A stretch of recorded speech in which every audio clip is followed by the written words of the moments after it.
नमस्कार सभी को। इम्पैक्ट एकेडमी के ऑनलाइन प्लेटफॉर्म पे आप सभी का स्वागत है। अब तक हम पढ़ रहे थे कंप्यूटर नेटवर्क के बारे में, तो उसी में ही हमारा जो अगला टॉपिक है, नेक्स्ट टॉपिक है, वो है नेटवर्क लेयर। लेयर के बारे में आजकल एग्जाम्स में पूछा जाने लगा है, पहले इतना नहीं पूछते थे, तो हम वो डिस्कस कर लेते हैं नेटवर्क लेयर के बारे में। चलिए स्टार्ट करते हैं। भाई ये क्या होता है, क्या ये ओएसआई मॉडल है, क्या ये लेयर्स हैं? देखिए, इनको नेटवर्क लेयर्स भी बोल देते हैं और ओएसआई मॉडल भी बोल देते हैं। ठीक है, ओएसआई मॉडल भी बोल देते हैं। सबसे पहला जो क्वेश्चन हमारा यहाँ पे बनता है, ओएसआई की आपसे फुल फॉर्म पूछ लेते हैं। तो इसकी फुल फॉर्म होती है ओपन सिस्टम्स इंटरकनेक्ट। ठीक है, जरूर ध्यान रखिएगा, इंटरकनेक्ट। दूसरा ये पूछा जाता है कि भाई टोटल जो ये लेयर है, ये लेयर कितनी है? तो इसमें देखो दो मॉडल होते हैं, एक होता है टीसीपी/आईपी मॉडल। अगर नेटवर्क की बात करें, एक होता है ओएसआई मॉडल और एक होता है टीसीपी/आईपी मॉडल। ज़्यादातर जो हम फोकस करते हैं वो ओएसआई मॉडल पे करते हैं। तो इसकी जो नेटवर्क लेयर होती है वो होती है टोटल 7। ठीक है, संख्या आपको ध्यान रखनी है 7। हो सकता है आपका काम संख्या से चल जाए कि भाई पूछ लें कि भाई संख्या कितनी है, तो टोटल होती है 7। अब इनकी नंबरिंग भी पूछ सकते हैं कि कौन से नंबर पे कौन सी होती है। ठीक है, नंबरिंग के बारे में भी आपसे पूछा जाता है। तो चलिए देखते हैं कौन सी लेयर है। यहाँ पे लिख लेते हैं सारी की सारी वन बाय वन। और इन लेयरों के काम क्या होते हैं ये आपसे पूछे जाते हैं, तो हम वो भी देखेंगे भाई इनके क्या क्या काम है। देखिए, एक लेयर होती है एप्लीकेशन, एक लेयर होती है प्रेजेंटेशन,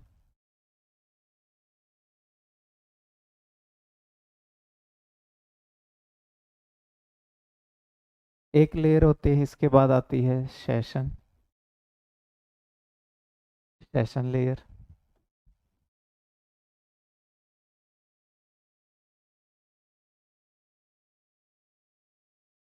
ठीक है, मैं लेयर किसी के पीछे नहीं लिख रहा, थोड़ा कंफ्यूजन ना हो इसलिए, क्योंकि बार बार क्या लेयर लिखना। तो application layer, presentation layer, session layer, उसके बाद आती है ट्रांसपोर्ट लेयर।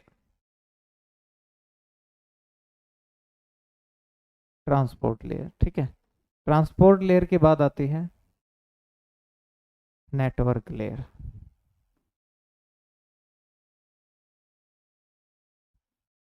ठीक है, नेटवर्क लेयर। इसके बाद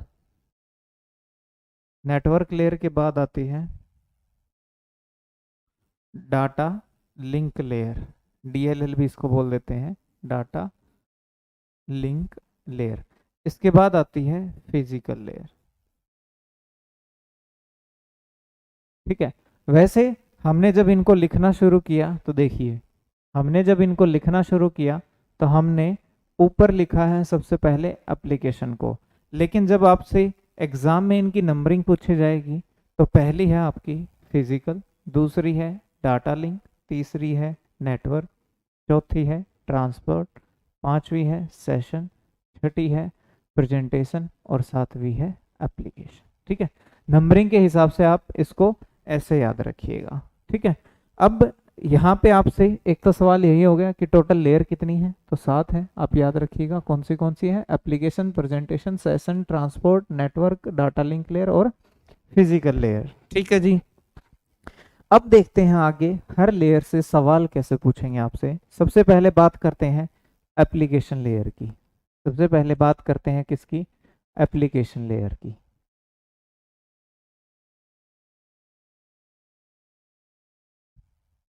एप्लीकेशन लेयर से शुरू करते हैं।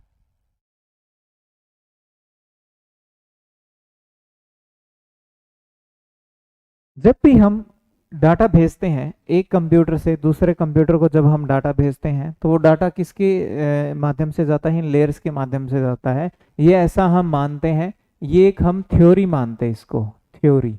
ठीक है, प्रैक्टिकली तो क्या होता है, टीसीपी/आईपी होता है, पर इसको हम क्या मानते हैं, एक थ्योरी मॉडल मानते हैं। तो ऐसा भी एग्जाम में पूछ लेते हैं कि ओएसआई मॉडल को क्या कहते हैं। ओएसआई मॉडल को एक थ्योरेटिकल मॉडल भी कहा जाता है। ठीक है, अब शुरुआत करते हैं एप्लीकेशन पे। तो एप्लीकेशन लेयर पे वहां पे है ये कि जब आप ये मान लो एक कंप्यूटर है आपका, ये दूसरे कंप्यूटर को डाटा भेजना चाह रहा है, तो जो इसका डाटा है वो कहाँ पे जनरेट होता है, वो कहाँ पे जनरेट होता है, वो होता है एप्लीकेशन लेयर पे।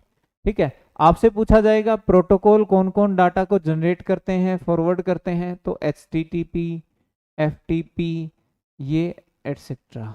ठीक है, HTTP, FTP, hyper text transfer protocol, file transfer protocol, ये क्या है आपके लिए, फाइल है या डाटा जो भी आपको भेजना है, मैसेज जो भी आपको भेजना है उसको जनरेट करते हैं, स्टार्ट करते हैं, क्रिएट करते हैं। ठीक है, क्रिएट करने के बाद जो एप्लीकेशन लेयर है वो उस डाटा को कहाँ भेज देती है, प्रेजेंटेशन लेयर के पास भेज देती है। अब प्रेजेंटेशन लेयर का काम यहाँ पे क्या रहता है, इसका काम यहाँ पे रहता है एनकोडिंग और डिकोडिंग। ठीक है जी, एनकोडिंग और डिकोडिंग, या इसको बोल सकते हैं इनक्रिप्शन और डिक्रिप्शन। इनक्रिप्शन और डिक्रिप्शन।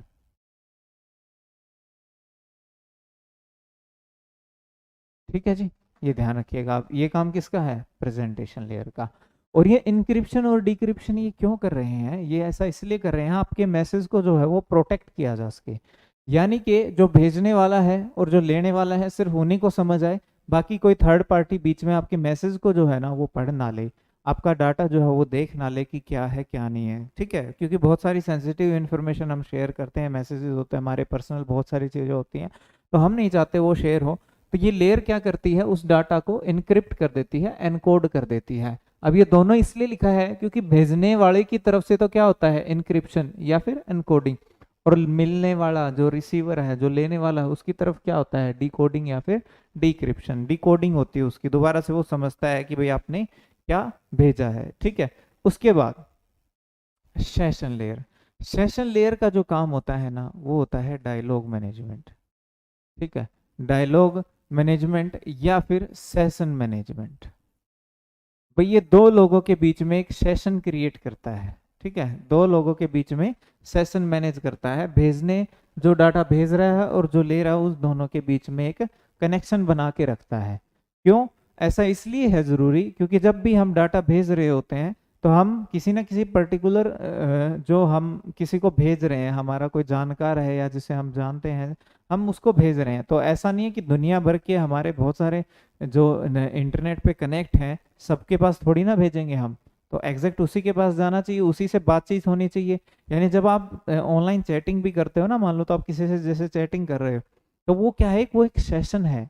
जब भी आप कोई आइडिया यूज कर रहे हो, आप ऑनलाइन लॉगिन करके बैठे हो, तो वो क्या है, आपका एक सेशन है, यानी वो एरिया आपका है, उस एरिया में आप कुछ ना कुछ कर रहे हो, तो वो चीज है। तो दो लोगों के बीच में सेशन या डायलॉग, वार्तालाप आप बोल सकते हो, बना के कौन रखेगा, सेशन लेयर। ठीक है, तो ये सेशन लेयर का काम है। अब प्रेजेंटेशन लेयर ने डाटा किसको दे दिया, सेशन लेयर को। सेशन लेयर ने आपका डायलॉग बना दिया, मैनेज कर लिया कि भाई ठीक है ये किस किस के बीच में बातचीत होनी है। अब सेशन लेयर डाटा किसको भेजेगी, ट्रांसपोर्ट को। ठीक है, ट्रांसपोर्ट, नाम से ही पता चल रहा है ट्रांसपोर्ट। अब इसका काम हो गया एक जगह से दूसरी जगह पे पहुंचाना, यानी एक्चुअल में यहां से यहां तक पहुंचाने का अब जिम्मेदारी लगा लो वो किसको मिल गई, ट्रांसपोर्ट लेयर को। ठीक है, इसको ये जिम्मेदारी मिल गई है। अब ट्रांसपोर्ट लेयर क्या करेगी, ट्रांसपोर्ट लेयर के काम आपसे एग्जाम में पूछ सकते हैं, तो ये आप ध्यान रखिएगा। इसको बोल देते हैं एंड टू एंड डिलीवरी के लिए जिम्मेदार कौन है, ट्रांसपोर्ट लेयर। ठीक है, ठीक है भाई, एंड टू एंड डिलीवरी, या बोल देते हैं प्रोसेस टू प्रोसेस डिलीवरी। ठीक है, एक प्रोसेस से दूसरे प्रोसेस तक डाटा पहुंचाना, end to end, process to process, या फिर बोल देते हैं पोर्ट टू पोर्ट, एक पोर्ट से लेकर दूसरे पोर्ट तक डाटा पहुंचाना। ये उद्देश्य है किसके, ट्रांसपोर्ट लेयर के। अब आप इस चीज को समझिए, जैसे एंड टू एंड डिलीवरी, यानी कि यहां से स्टार्ट, ये एक एंड आपका, ये एक सिरा है, इससे लेके इस एंड तक पहुंचाने की जिम्मेदारी किसकी है, ट्रांसपोर्ट की। ठीक है, दूसरा है प्रोसेस टू प्रोसेस। प्रोसेस बोलते हैं कि जब भी आपका जो सिस्टम है उसमें कोई काम हो रहा है तो कंप्यूटर यानी कि जो आपका ऑपरेटिंग सिस्टम है, सॉफ्टवेयर है, जो आपका मेन सॉफ्टवेयर है, वो उसको प्रोसेस बोलता है। यानी जैसे आपने इंटरनेट ब्राउजर चला रखा है तो वो उसको क्या बोलेगा, एक प्रोसेस। ऑपरेटिंग सिस्टम के हिसाब से वो एक प्रोसेस है, आपके हिसाब से वो एक ब्राउजर है, ठीक है। अब ब्राउजर ही डाटा भेज रहा है और रिसीव कर रहा है, तो उस केस में एक ब्राउजर से दूसरे ब्राउजर यानी कि एक प्रोसेस से दूसरे प्रोसेस, और जरूरी नहीं कि ब्राउजर हो, ऐसी और भी एप्लीकेशन है जो इंटरनेट का यूज करती हैं, तो वो हर एक एप्लीकेशन यानी वो हर एक प्रोसेस से लेके दूसरी एप्लीकेशन, जो इसकी एप्लीकेशन है उससे लेके जो दूसरे की एप्लीकेशन है उस तक पहुंचाने की जिम्मेदारी किसकी है, ट्रांसपोर्ट लेयर की। फिर है पोर्ट टू पोर्ट। अब पोर्ट आते हैं इन प्रोसेस के अंदर, पोर्ट आते हैं इन प्रोसेस के अंदर, क्योंकि जब आपका सिस्टम चल रहा होता है तो उसमें बहुत सारे पोर्ट होते हैं। यानी कि एड्रेस तो एक है, एड्रेस तो एक है, भेजने वाला तो एड्रेस तो एक है, लेकिन उसमें भी पोर्ट, जैसे कि क्या होता है, जैसे कि हमारा घर है, मकान नंबर है जैसे कि हमारा, तो मकान नंबर एक हमारा एक नंबर हो गया। हमारे पास मान लो कि पोस्ट आई है, तो वो जैसे ही पोस्टमैन हमारे पास पोस्ट लेके आएगा वो तो कहाँ पहुंचेगा, डायरेक्ट मकान नंबर पे। फिर देखा कि उस मकान में तो भाई 2-3 फ्लोर हैं, 2-3 फ्लोर हैं, फिर वो देखेगा कि किस फ्लोर पे ये जाना है। तो ये कुछ वैसा ही है कि ये आपका एक मकान जैसा हो गया प्रोसेस, अब उसके अंदर फ्लोर जैसा हो गया ये पोर्ट, यानी प्रोसेस के भी पार्ट है पोर्ट। अब उन पोर्ट की सहायता से जो डाटा है वो आता जाता है, और लास्ट जो एंड पे किसी ना किसी पोर्ट पे ही डाटा रिसीव होता है। तो एक पोर्ट से लेकर दूसरे पोर्ट तक पहुंचाना भी जिम्मेदारी किसकी है, ट्रांसपोर्ट की, ठीक है। लेकिन ट्रांसपोर्ट जो है ना वो यहीं तक सीमित नहीं है, ट्रांसपोर्ट को थोड़ा आपको और डिटेल में पढ़ना पड़ेगा, क्योंकि गवर्नमेंट एग्जाम्स में इसके बारे में बहुत पूछ रहे हैं, ठीक है। ट्रांसपोर्ट की जिम्मेदारी जो है इसके अलावा भी है, ठीक है। इसके अलावा जिम्मेदारी क्या है, इसकी जिम्मेदारी है कनेक्शन बना के रखना, है कि नहीं। यानी इसको दो तरीके से बोल देते हैं, connection oriented, connection oriented, connection बना के रखना है कि नहीं बना के रखना है, और एक होता है कनेक्शन लेस, कनेक्शन लेस, ठीक है। दो तरह से ये काम करते हैं, कनेक्शन ओरिएंटेड और कनेक्शन लेस। अब दोनों में अंतर क्या रहेगा भाई, दोनों में अंतर ये है कि कनेक्शन ओरिएंटेड का मतलब ये है कि कनेक्शन बना रहेगा लगातार, जब एक डाटा भेजने वाला दूसरे के पास जो लेने वाला है, उन दोनों के बीच में क्या है, कनेक्शन कंटिन्यूस बना रहेगा, लगातार टूटेगा नहीं बीच में, वो कनेक्शन लगातार बना रहेगा। और कनेक्शन लेस का मतलब ये है कि कनेक्शन लगातार नहीं बना रहेगा, ठीक है, वो डाटा भेज देगा भेजने वाला, और वो लेने वाला धीरे धीरे उसको जैसे भी मिल रहा है वो लेता रहेगा, यानी डायरेक्ट कनेक्शन बना नहीं रहेगा, ठीक है। दूसरा आप इसको इस तरीके से समझ सकते हो, देखो थोड़ा हम इसको है ना डिटेल में थोड़ा सा और देखते हैं, क्योंकि इसमें घुमाते हैं क्वेश्चंस को, ठीक है। अब इन दोनों में अंतर क्या आएगा कि कनेक्शन ओरिएंटेड का मतलब ये है कि हमें फीडबैक की आवश्यकता है, फीडबैक, भाई डाटा जो है वो पहुंचा है कि नहीं पहुंचा है, हमें फीडबैक जरूरी है, या बोल सकते हैं एक्नॉलेजमेंट, कंप्यूटर की लाइन में बोलते हैं एक्नॉलेजमेंट, ठीक है, एक्नॉलेजमेंट, या शॉर्ट में लिख देते हैं ACK। ध्यान रखना आप सभी एक ही बात है कि अगर हमें बार बार क्या है, जब हम डाटा भेज रहे हैं एक सिस्टम से दूसरे सिस्टम को, तो अगर हमें बार बार फीडबैक मिल रहा है, रिस्पॉन्स मिल रहा है, तो वो होता है कनेक्शन ओरिएंटेड। और अगर हमें फीडबैक की आवश्यकता नहीं है, यानी कि नो ACK, हमें कोई एक्नॉलेजमेंट की जरूरत नहीं है, पहुंच गया तो भी ठीक है, नहीं पहुंचा तो भी ठीक है, भाई हमें कोई टेंशन नहीं है इस बात की, तो उस केस में इसको क्या बोलेंगे, कनेक्शन लेस, ठीक है, कनेक्शन लेस, ये ध्यान रखना आप, ठीक है। ये है। अब इसके अलावा जो पूछा गया वो देखिए क्या, कि यहाँ पे डाटा को क्या बोलेंगे, ठीक है। चलो डाटा का मैं अभी बताता हूँ आपको, यहाँ पे डाटा का क्या बोलेंगे देखो, क्योंकि इसके हिसाब से भी आपसे पूछ सकते हैं। जब तक डाटा हमारे पास एप्लीकेशन के पास था, जब तक जो डेटा था हमारा मैसेज था एप्लीकेशन के पास था, वो क्या था, हमारा एक मैसेज, वो क्या था, हमारा एक मैसेज। और मैं इसको किससे लिख रहा हूं, मैं इसको M से लिख रहा हूं, तो आप समझ जाइएगा कि मैसेज है, ठीक है। अब वो मैसेज किसके पास पहुंचा है, प्रेजेंटेशन के पास, अभी भी वो क्या है, मैसेज है। अब वो किसके पास पहुंचा, सेशन के पास, अभी भी वो क्या है, एक मैसेज है। लेकिन जैसे ही ट्रांसपोर्ट के पास पहुंचा, अब वो दो चीजों में बट जाएगा, या तो वो क्या होगा टीसीपी या होगा वो यूडीपी। ठीक है, या तो होगा वो टीसीपी या होगा वो यूडीपी, और इसको बोल देंगे सेगमेंट। ठीक है, ये एग्जाम में पूछा जा चुका है। इसको क्या बोलेंगे, सेगमेंट, सेगमेंट। ठीक है, ये ध्यान रखिएगा। अब दोनों में अंतर क्या है वो देख लेते हैं। भाई पेपर में कैसे पूछा हुआ है कि ये टीसीपी है और इसमें क्या फर्क क्या रहेगा। देखो, जो कनेक्शन ओरिएंटेड है, कनेक्शन ओरिएंटेड है, इसको बोलेंगे टीसीपी। ठीक है, इसको बोलेंगे टीसीपी। जो कनेक्शन ओरिएंटेड है वो है टीसीपी, यानी कि ट्रांसमिशन कंट्रोल प्रोटोकॉल सेगमेंट। ठीक है, ट्रांसमिशन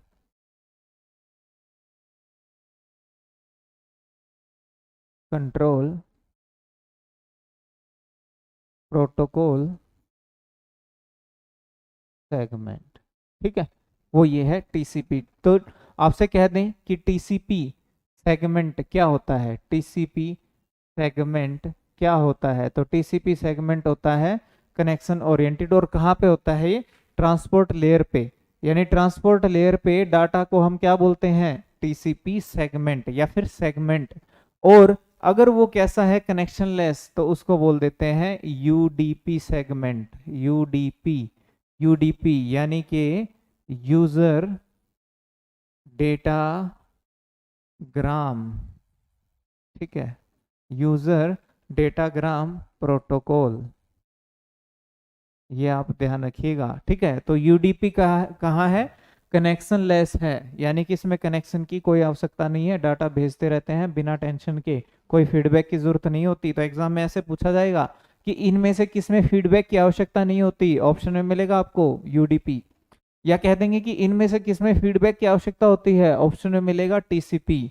या ऐसा कह देंगे कि सेगमेंट या फिर टीसीपी सेगमेंट या यूडीपी सेगमेंट डाटा कहाँ पर होता है, तो वो होता है आपका ट्रांसपोर्ट लेयर पे। ठीक है, तो ये ध्यान रखिएगा। उसके बाद आगे बढ़ते हैं नेक्स्ट। तो ये हमने जाना ट्रांसपोर्ट के बारे में, ये सारे पॉइंट्स आप जरूर ध्यान रखिएगा, एग्जाम्स में पूछे जाते हैं। उसके बाद फिर एक नेटवर्क से दूसरे नेटवर्क, यानी कि एक कंप्लीट नेटवर्क से लेकर दूसरे नेटवर्क तक पहुंचाने की जिम्मेदारी, ठीक है, वो किसकी है, नेटवर्क लेयर की। और एग्जाम में ये कुछ आपको ऐसा बोलेंगे कि सोर्स से लेकर डेस्टिनेशन तक पहुंचाना है। ठीक है, सोर्स से लेकर डेस्टिनेशन तक पहुंचाना है, तो वो जिम्मेदारी किसकी है, तो वो है भाई नेटवर्क लेयर की। ठीक है, दूसरा, एक तो ये याद रखना आपको, सोर्स से डेस्टिनेशन। दूसरा, अब डाटा की बात करें भाई, तो ट्रांसपोर्ट तक हमारे पास क्या था, सेगमेंट। जैसे ही वो नेटवर्क पे पहुंचेगा, जैसे ही ये नेटवर्क पे पहुंचेगा, ये बन जाता है पैकेट, ये बन जाता है पैकेट। तो अभी हमने पढ़ा था ना पैकेट स्विचिंग, इसका मतलब क्या है कि भाई पैकेट की फॉर्म में बन चुका है, अब पैकेट आगे जाएंगे नेटवर्क के ऊपर। ठीक है, ये है पैकेट की फॉर्म में आ चुका है यहाँ पे नेटवर्क पे, सोर्स से डेस्टिनेशन तक। ठीक है, उसके बाद फिर क्या होता है कि जब डाटा इससे आगे किसके पास जाएगा, डाटा लिंक लेयर के पास, तो वो डाटा बन जाता है फ्रेम, इसको बोलते हैं फ्रेम। और इस प्रक्रिया को बोलते हैं फ्रेमिंग, यानी पैकेट की क्या की गई है, फ्रेमिंग, उसको फ्रेम्स में बांट दिया गया है। कहाँ पे, डाटा लिंक लेयर पे, डाटा लिंक लेयर पे उसको बांट दिया है फ्रेम्स में। अब डाटा लिंक लेयर के अगर आपसे काम पूछ लिए जाए, भाई इसके काम क्या है, तो भाई इसके काम है एरर कंट्रोल, एरर कंट्रोल।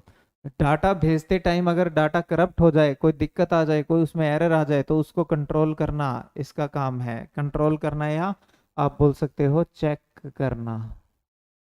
ठीक है, ये काम है इसका, डाटा लिंक लेयर का, एरर कंट्रोल। दूसरा काम है इसका फ्लो कंट्रोल, फ्लो कंट्रोल।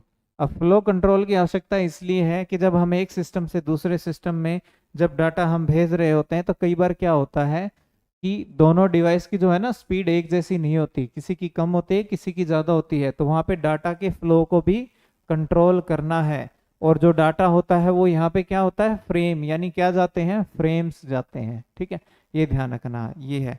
इसके अलावा अगर आपसे कह दें कि भाई ये जो फ्लो कंट्रोल है, ये फ्लो कंट्रोल का काम इसके अलावा और किसका है, ठीक है, ये फ्लो कंट्रोल का काम इसके अलावा और किसका है, तो फ्लो कंट्रोल का जो काम है वो ट्रांसपोर्ट लेयर का भी है। ट्रांसपोर्ट लेयर भी फ्लो कंट्रोल कर सकती है, ये आप ध्यान रखिएगा। ठीक है, ट्रांसपोर्ट लेयर भी फ्लो कंट्रोल कर सकती है। तो एरर कंट्रोल और फ्लो कंट्रोल का संबंध किससे है, डाटा लिंक लेयर से है। एक एग्जाम्स में फुल फॉर्म पूछी जाती है, बार बार पूछी जाती है, बहुत बार पूछी गई है, CYC, CRC, CYC नहीं, CRC, ये ध्यान रखना। इसको बोलते हैं cylindrical cyclic cyclic redundancy check, redundancy check. ठीक है, ये एरर ढूंढने के लिए ही होता है, CRC, cyclic redundancy check.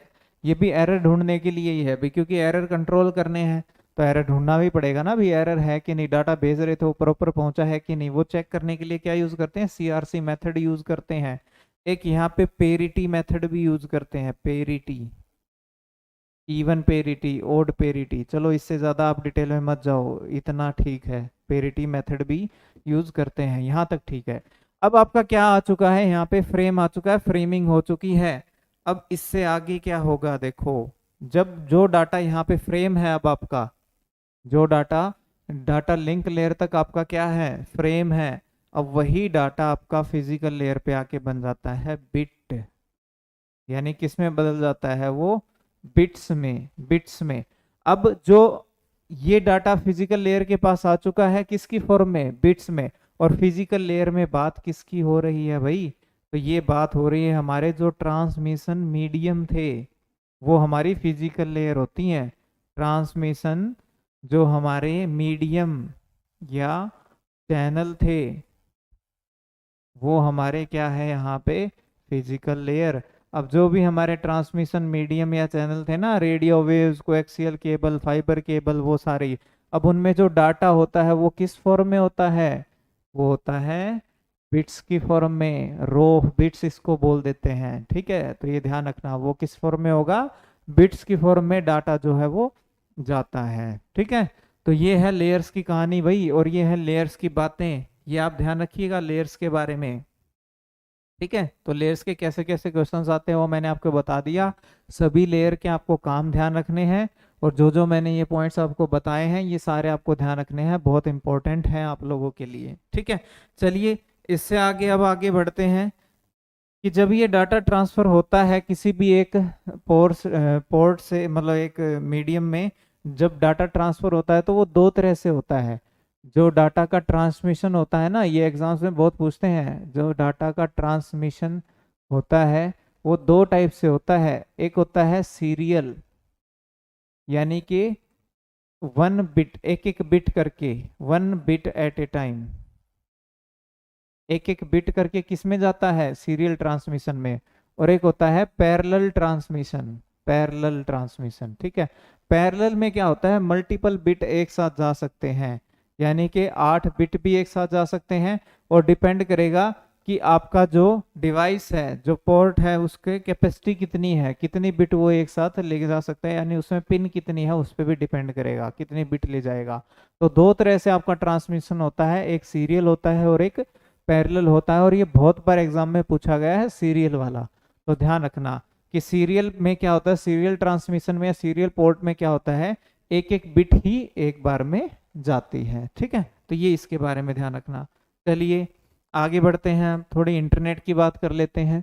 Internet से रिलेटेड कुछ बातें आपसे पूछ सकते हैं एग्जाम में, जैसे कि ये हमारा कंप्यूटर है, मान लो सोर्स, जिसको इंटरनेट का यूज करना है, ये हमारा कंप्यूटर है। इसको जब हम कनेक्ट करेंगे किससे, आईपी से, आईएसपी से। आईएसपी से क्यों कनेक्ट करेंगे भाई, क्यों, क्योंकि आईएसपी ही हमें क्या देगा, इंटरनेट की सर्विस। यानी आईएसपी क्या होता है, इंटरनेट सर्विस प्रोवाइडर। ठीक है, इंटरनेट सर्विस प्रोवाइडर ये है। इससे हम क्या लेते हैं, इंटरनेट का सब्सक्रिप्शन। ये ध्यान रखिएगा, हम क्या लेते हैं इससे, सब्सक्रिप्शन। कनेक्शन हम बोल सकते हैं ना, अभी कितना जीबी हम डाटा यूज करेंगे वो सारा ध्यान कौन रखता है, आईएसपी। ठीक है, सारा काम है आईएसपी का, हम तो इंटरनेट यूज करने वाले हैं भाई, सारा काम किसका है, अब आईएसपी का है। इसको ध्यान रखना है, सारा कुछ प्लान वान जो भी है, पैसे वैसे हमसे यही लेगा आगे इंटरनेट यूज करने के। ठीक है, अभी आगे कनेक्ट होता है बहुत सारे नेटवर्कों से, सर्वर से। ठीक है, तो हम मान लेते हैं एक बार के लिए यहाँ पे ये किससे जुड़ा हुआ है, प्रोक्स उससे, डीएनएस से। ठीक है, हम मान लेते हैं कि ये किससे कनेक्ट है अभी यहाँ पे, डीएनएस से, क्योंकि हमें एग्जाम के पॉइंट ऑफ व्यू से इसको समझना है। वैसे जो असल स्ट्रक्चर होता है ना वो बहुत अलग होता है। ठीक है, डीएनएस से जुड़ा है, डीएनएस किससे जुड़ा है, प्रॉक्सी सर्वर से। ठीक है, ये जुड़ा है आपका प्रॉक्सी सर्वर से, और प्रॉक्सी सर्वर आगे किससे जुड़ा है आपका, मेन सर्वर से। ठीक है, मेन सर्वर से। ये अब हमें देखना है, सबके बारे में भी सवाल कैसे कैसे हमसे पूछे जाएंगे। ठीक है, देखिए अब सबके काम देखिए, ये सोर्स हैं, ये हम हैं जो इंटरनेट का उपयोग करना चाहते हैं। हमने रिक्वेस्ट भेजी है किसके पास, आईएसपी के पास। आईएसपी को हमने बोला कि भाई हमें इंटरनेट का यूज करना है, और हमने किसका यूज किया है, इंटरनेट ब्राउजर का, यानी इंटरनेट ब्राउजर कोई एप्लीकेशन है, हमने उसका यूज किया है। जैसे कि उदाहरण के लिए जो मेन हमारे इंटरनेट ब्राउजर एप्लीकेशन है वो कौन से हैं, एक तो होता है हमारा माइक्रोसॉफ्ट इंटरनेट ब्राउजर, ही होता है इंटरनेट एक्सप्लोरर, है ना। एक होता है इंटरनेट एक्सप्लोरर। ठीक है, एक होता है गूगल क्रोम। देखो गूगल अलग चीज है और गूगल क्रोम अलग चीज है, ध्यान रखना। गूगल क्रोम एक इंटरनेट ब्राउजर है, इसके अलावा सफारी, सफारी भी एक इंटरनेट ब्राउजर है। Opera, opera, UC browser. ठीक है, ये सारे हमारे क्या हैं, इंटरनेट ब्राउज़र हैं, इनको हम यूज़ करते हैं। और एक अभी लेटेस्ट भी आया हुआ है, ज़रूर ध्यान रखिएगा, एज। माइक्रोसॉफ्ट ने एक नया लॉन्च किया हुआ है अभी, एज, ये भी लेटेस्ट है इंटरनेट ब्राउज़र। ठीक है, इसके बारे में आप ध्यान रखिएगा। तो हम किन्हीं ना किसी इंटरनेट ब्राउज़र की सहायता से हम क्या करते हैं, इंटरनेट पे कुछ ना कुछ ढूंढते हैं, कुछ ना कुछ वेबसाइट यूज करते हैं। और वो हम किसके थ्रू, वो हमारा फिर डाटा कहाँ से होते हुए चला जाता है, आईएसपी के थ्रू होते हुए किसके पास चला गया, डीएनएस के पास। अब डीएनएस आपसे पूछ ले भाई डीएनएस क्या चीज है, तो डीएनएस की दो फुल फॉर्म है। एक होता है डोमेन नेम सिस्टम। ठीक है, डोमेन नेम सिस्टम। और जो ये सिस्टम है, यानी कि जो ये कंप्यूटर है जो ये कर रहा है, इसको दूसरा हम सर्वर भी बोल देते हैं। तो ये दोनों इसकी फुल फॉर्म है, ध्यान रखिएगा, डीएनएस सिस्टम या फिर डोमेन नेम सिस्टम या फिर डोमेन नेम सर्वर। ठीक है, ये डीएनएस डोमेन नेम सिस्टम जो है ये एग्जाम्स में आ भी चुका है। इसका जो काम होता है ना, वो काम होता है इसका क्या, कि डोमेन नेम से लेके ये क्या करता है, डोमेन नेम को किस में चेंज करता है, आईपी एड्रेस में। ठीक है, ये किस में बदलता है, डोमेन नेम को आईपी एड्रेस में बदलता है, ये ध्यान रखिएगा। इसको मैपिंग भी बोल देते हैं, मैपिंग करता है ये। ठीक है, ये काम है किसका, डोमेन नेम सिस्टम का। मैपिंग होने के बाद भाई जो रिक्वेस्ट है वो किसके बाद, अच्छा अब किस में चेंज कर दिया, आईपी एड्रेस में। अब आईपी एड्रेस में चेंज कर दिया है, तो हम यहाँ थोड़ा सा आईपी एड्रेस के बारे में भी देख लेते हैं एक बार। देखो हम सारी चीज़ें डिटेल में देख रहे हैं धीरे धीरे, कि हम सोर्स से चले थे, हमने इंटरनेट ब्राउजर देखे, फिर हम आईएसपी से पहुंचे हुए सब्सक्रिप्शन है कि नहीं।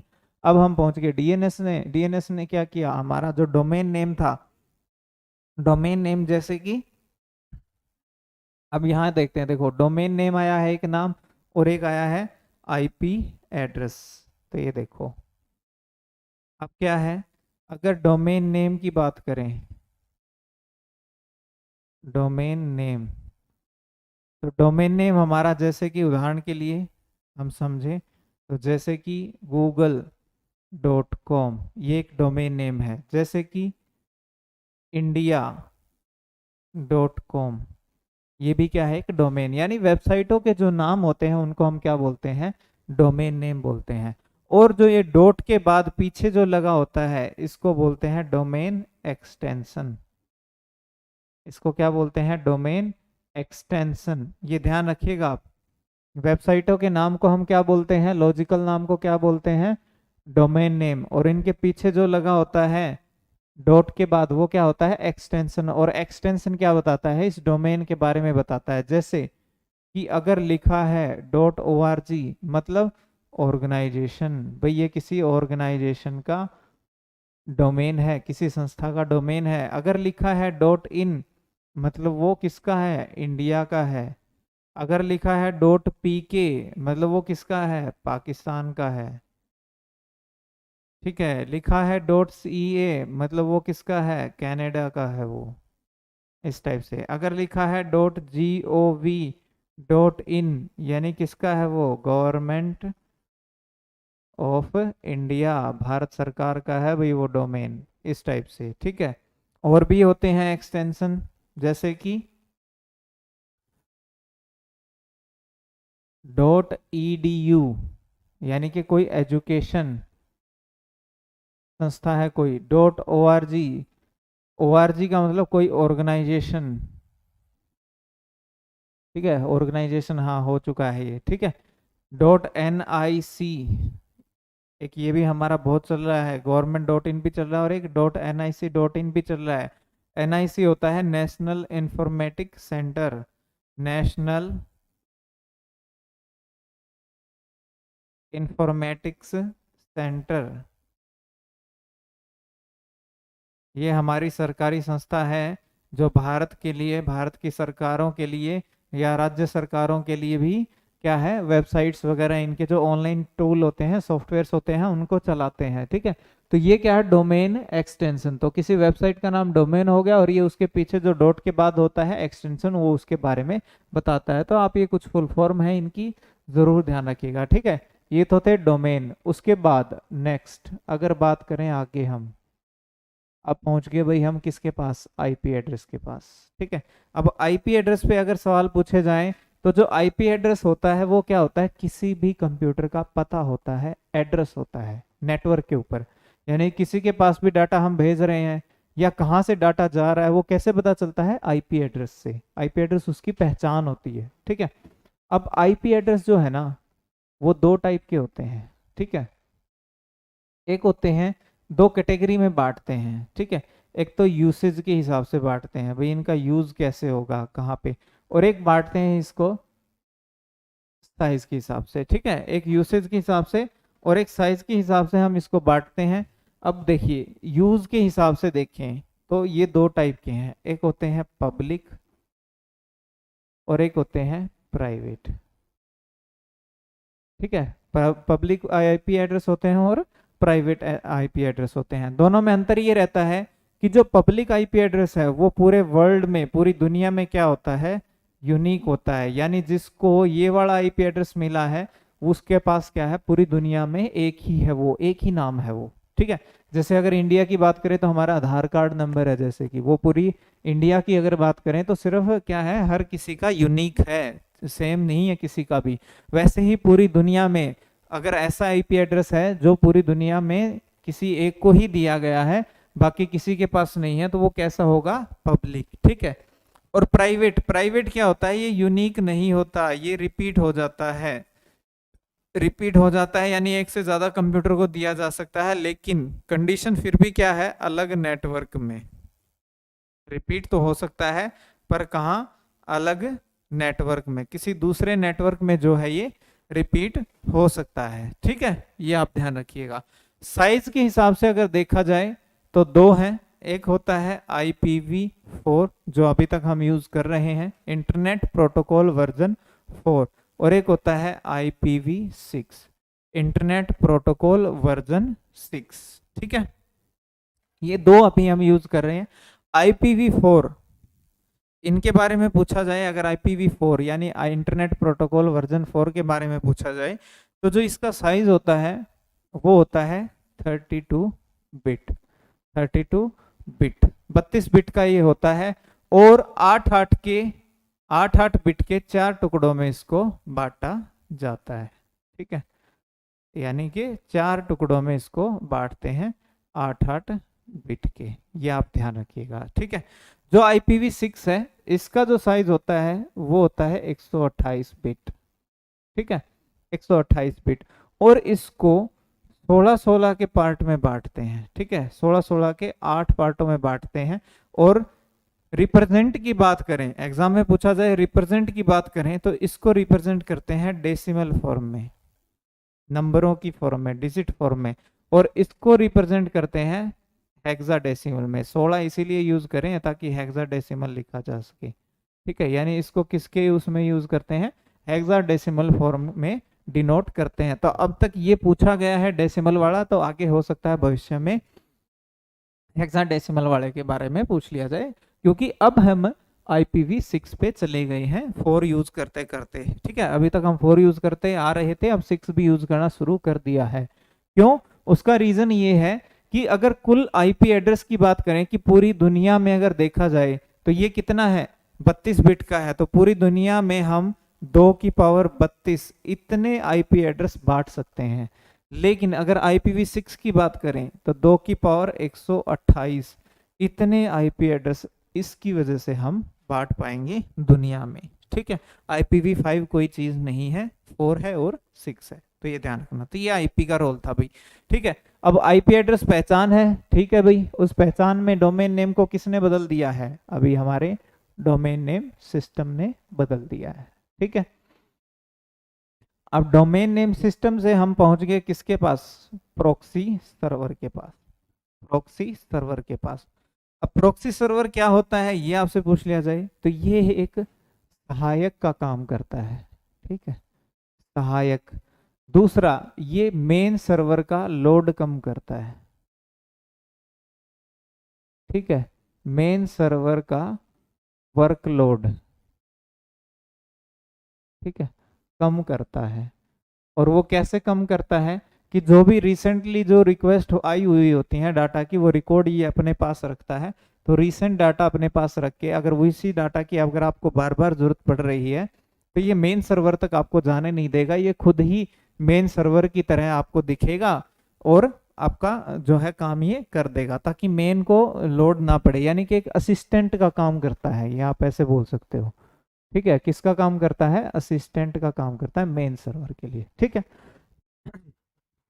फिर भी कुछ ऐसा है कि भाई ठीक है वो डाटा इसके पास नहीं है तो किसके पास जाना पड़ेगा, मेन सर्वर के पास ही जाना पड़ेगा। ठीक है, फिर मेन सर्वर से जो भी हमने डाटा मांगा है वो सारा हमें फिर इसी तरीके से हमें वापसी मिल जाता है। तो ये जो फ्लो है ना ये ऐसे चलता ही रहता है, इसी को हम बोलते हैं TCP/IP, transmission control protocol, internet protocol.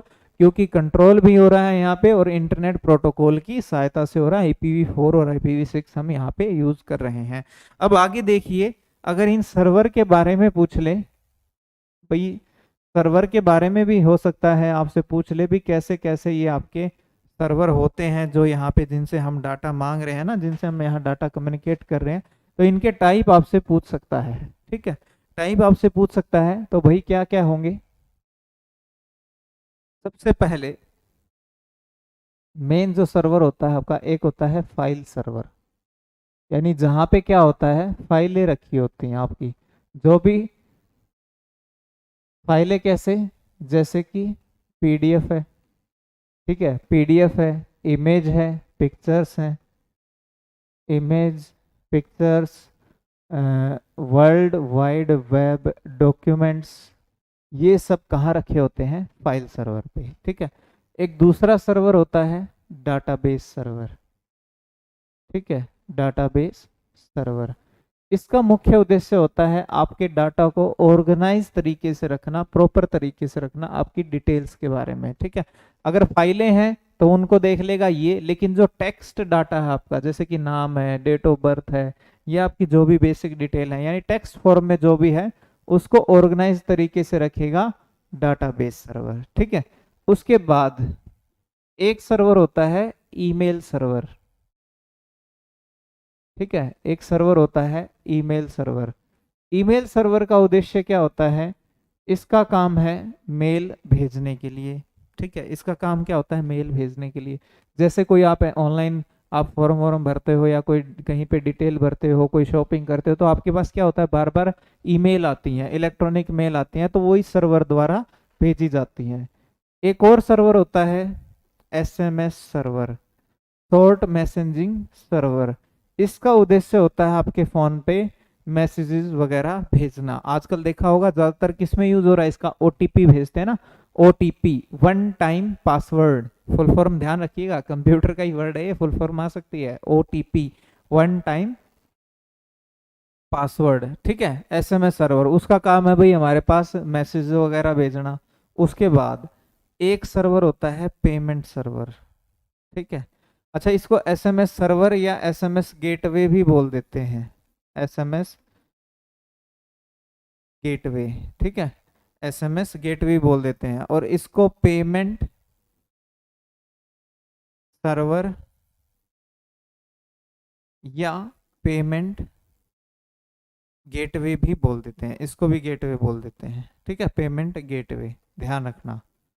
इसका उद्देश्य होता है आपका जो भी वित्तीय लेन देन है, फाइनेंशियल जो भी ट्रांजैक्शंस हैं, उनको हैंडल करना, ठीक है। इस सर्वर का मुख्य उद्देश्य आपके जो पैसे से संबंधित लेन देन है उसको मेंटेन करना, वो ये करेगा, ठीक है। तो ये ध्यान रखिएगा आप, ये अलग अलग टाइप के सर्वर हैं। इसके अलावा एक और सर्वर होते हैं स्टोरेज सर्वर स्पेशल, ठीक है, स्टोरेज सर्वर। उनका काम होता है फाइलें स्टोर करके रखना, स्पेशली आपका स्टोरेज सर्वर। ये इनसे अलग होते हैं, जो आपके नॉर्मल फाइल सर्वर हैं इनसे अलग होते हैं। फाइल सर्वर ये टेम्पररी आपका जो बेसिक आपकी एप्लीकेशंस हैं, वेबसाइट्स हैं, उनको चलाने के लिए होते हैं। पर अगर आपको एडिशनल स्टोरेज चाहिए, यानी बड़े लेवल पे स्टोरेज चाहिए, जैसे कि गूगल ड्राइव आपको 15 GB देता है, आपको बहुत बड़ी मात्रा में डाटा अगर ऑनलाइन आपको स्टोर करना है, तो उस टाइम पे हम स्टोरेज सर्वर भी यूज कर देते हैं। हमें ये किराए पर मिलते हैं, इनका ये रेंट लेते हैं, ये मंथ वाइज भी ले सकते हैं, ईयर वाइज भी ले सकते हैं। तो हमें रेंट बेस पे हमें ये सर्वर दे देते हैं ऑनलाइन स्टोरेज के लिए, जैसे कि गूगल ड्राइव है, ठीक है, जी ड्राइव है, इस टाइप से।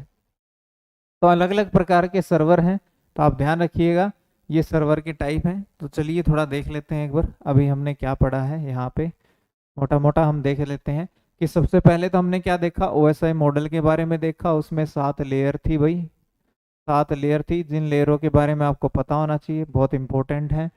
7 लेयर की काम मैंने आपको बता दिए, हर लेयर का काम क्या है, ठीक है, हर लेयर का मैंने यहाँ पे आपको काम बता दिया, वो आपको पता होना चाहिए।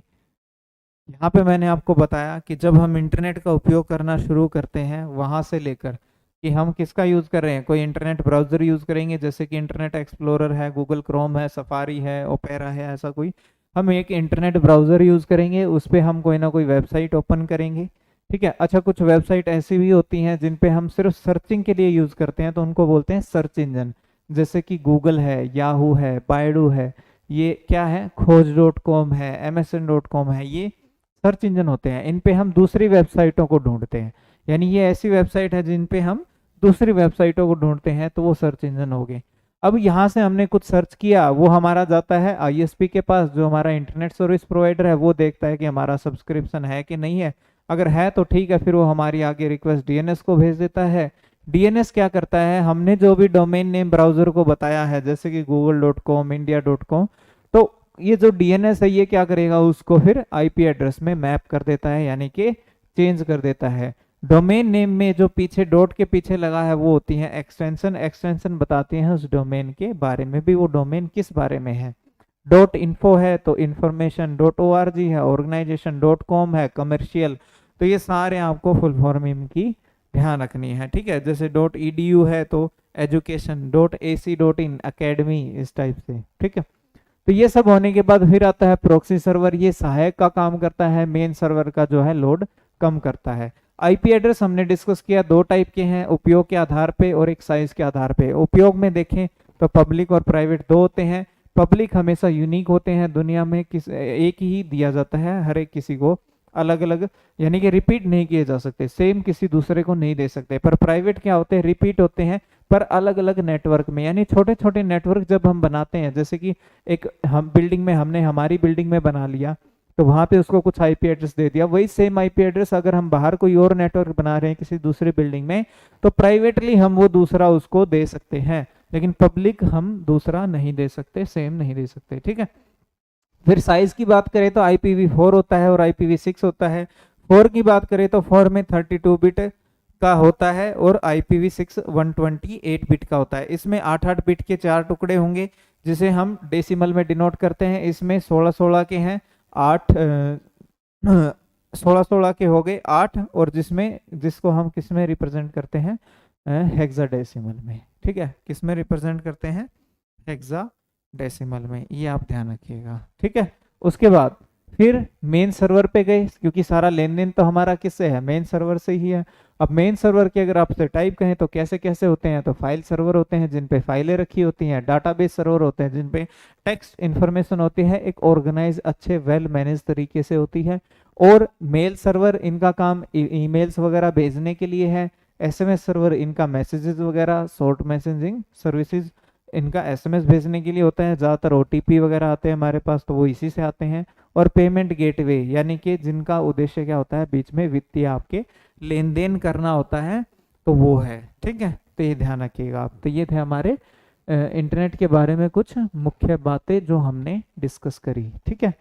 तो आज की इस वीडियो में इतना ही, मिलते हैं नेक्स्ट वीडियो में। उम्मीद करता हूँ आपको अच्छे से समझ आ गया होगा। फिर भी अगर आप कहीं कोई चीज़ थोड़ा बहुत मिस आउट कर गए हैं, आपको लग रहा है कि कहीं थोड़ा डाउट है, तो आप वीडियो को दोबारा देखिएगा, बार बार देखिएगा, आपका जो कॉन्सेप्ट है वो बिल्कुल क्लियर हो जाएगा, ठीक है। तो चलिए मिलते हैं नेक्स्ट वीडियो में नेक्स्ट टॉपिक के साथ। तब तक के लिए धन्यवाद, टेक केयर।